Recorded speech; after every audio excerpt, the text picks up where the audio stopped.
এর আগে D.El.Ed part 1 এক্সামের জন্য ইংলিশ, বাংলা এবং জার্নাল স্টাডিজ থেকে ইউনিট ওয়াইজ সাজেশন দিয়েছিলাম। আজকের এই ভিডিওতে ম্যাথ থেকে ইউনিট ওয়াইজ সাজেশন নিয়ে আলোচনা করব।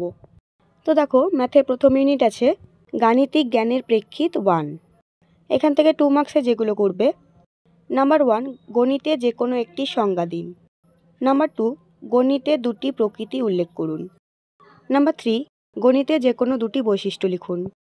নাম্বার 4 গাণিতিক যুক্তি কাকে বলে, গাণিতিক যুক্তির একটি উদাহরণ দিন।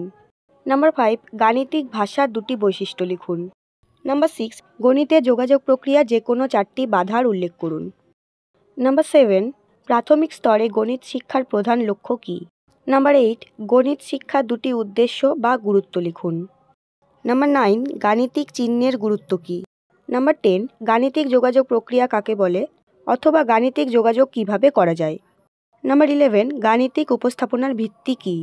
নাম্বার 12 গণিত শিখনের ফলে অর্জিত 4টি ক্ষমতা উল্লেখ করুন।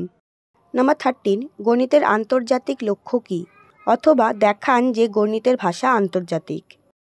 2 মার্কসের জন্য এই ইউনিট থেকে এই কোয়েশ্চেনগুলোই করবে। এরপরে বড় কোয়েশ্চেনে যেগুলো করবে, নাম্বার 1 গণিত শিখনের লক্ষ্যগুলি উল্লেখ করুন। এরপর নাম্বার 2 গণিত শিখনের যোগাযোগ প্রক্রিয়া কাকে বলে, যোগাযোগ প্রক্রিয়া যে কোনো 4টি বাধা লিখুন এবং এই বাধাগুলি দূরীকরণে আপনি কী ব্যবস্থা গ্রহণ করবেন। এরপর ইউনিট 2 আছে গাণিতিক জ্ঞানের প্রেক্ষিত 2। এখানে তেমন কিছু নেই, এখানে গণিত শিক্ষার লক্ষ্য এবং উদ্দেশ্যগুলোই আছে যেগুলো ইউনিট 1-এও আছে। ইউনিট 1-এ ছোট করে দেওয়া আছে, ইউনিট 2-এ বড় করে ব্যাখ্যা করা আছে, তাই ইউনিট 2 থেকে আলাদা করে কোনো কোয়েশ্চেন নেই। এরপর ইউনিট 3 এবং 4 থেকেও আমি কোনো কোয়েশ্চেন দেব না, কারণ ইউনিট 3 এবং 4-এ পুরোটাই জেনারেল ম্যাথের প্রশ্ন আছে, তাই এখানে সাজেশন দেওয়ার মতো কিছু নেই। জেনারেল ম্যাথে কী আসবে সেটা তো আগে থেকে বলা যাবে না। তোমরা যদি প্রিভিয়াস ইয়ারের কোয়েশ্চেন দেখে থাকো তাহলে দেখতে পাবে জেনারেল ম্যাথ কিন্তু প্রত্যেকবার আলাদা আলাদা এসেছে, কোনোবারেই কোনো রিপিট কোয়েশ্চেন আসেনি, তাই এই দুটো ইউনিট থেকে কোনো সাজেশন দেওয়া সম্ভব নয়। তবে চিন্তা করার কোনো কারণ নেই, এই দুটো ইউনিট থেকে একটা বা দুটো কোয়েশ্চেনই আসবে, তাই ওই কোয়েশ্চেনগুলো তোমরা স্কিপও করতে পারো, কারণ তোমাদের 2 মার্কসের 12টা কোয়েশ্চেন থাকে, তার মধ্যে 10টা করতে হয়। এরপরে সাজেশন দেবো ইউনিট 5 থেকে। ইউনিট 5টাও কিন্তু খুব গুরুত্বপূর্ণ। ইউনিট 5-এ আছে প্রাথমিক রাশিবিজ্ঞান। এখান থেকে প্রথমে 2 মার্কসের সাজেশন দেখো। নাম্বার 1 কেন্দ্রীয় প্রবণতা কী, কেন্দ্রীয় প্রবণতা দুটি প্রয়োজনীয়তা বা গুরুত্ব লিখুন। নাম্বার 2 কেন্দ্রীয় প্রবণতার পরিমাপগুলি কী কী।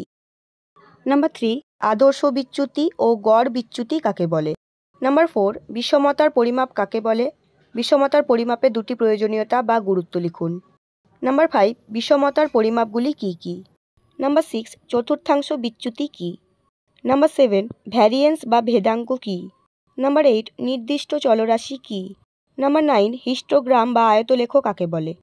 নাম্বার 10 স্কোর কাকে বলে, স্কোরের প্রকারভেদগুলি লিখুন। নাম্বার 11 পরিসংখ্যা বহুভুজ কাকে বলে।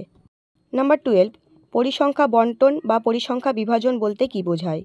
নাম্বার 13 পরিসংখ্যা বিভাজনের বিচ্ছিন্ন শ্রেণী এবং অবিচ্ছিন্ন শ্রেণী কাকে বলে। নাম্বার 14 বিস্তৃতি বা প্রসার কাকে। নাম্বার 15 গড়, মোড এবং মিডিয়ানের সংজ্ঞা দিন। 16 কেন্দ্রীয় প্রবণতার পরিমাপ হিসেবে গড়ের দুটি সুবিধা ও দুটি অসুবিধা লিখুন। 17 রাশিবিজ্ঞানে পরিসংখ্যান কাকে বলে, শিক্ষাক্ষেত্রে পরিসংখ্যানের দুটি প্রয়োজনীয়তা বা গুরুত্ব লিখুন। 18 বারলেখ ও হিস্টোগ্রামের মধ্যে দুটি পার্থক্য লিখুন। 19 হিস্টোগ্রামের সাপেক্ষে পরিসংখ্যা বহুভুজের দুটি সুবিধা উল্লেখ করুন। 20 স্কোরগুচ্ছের বিষমতার পরিমাপ হিসেবে কখন আদর্শ বিচ্যুতি নির্ণয় করা হয়, দুটি ক্ষেত্র লিখুন। 21 তথ্য সংগ্রহ করার যে কোনো 4টি প্রক্রিয়ার নাম লিখুন। 22 ডেটা হ্যান্ডলিং কাকে বলে। 23 গড়, মোড এবং মিডিয়ান কখন ব্যবহার করা হয়। তো এখান থেকে 2 মার্কসের জন্য এই কোয়েশ্চেনগুলোই করবে।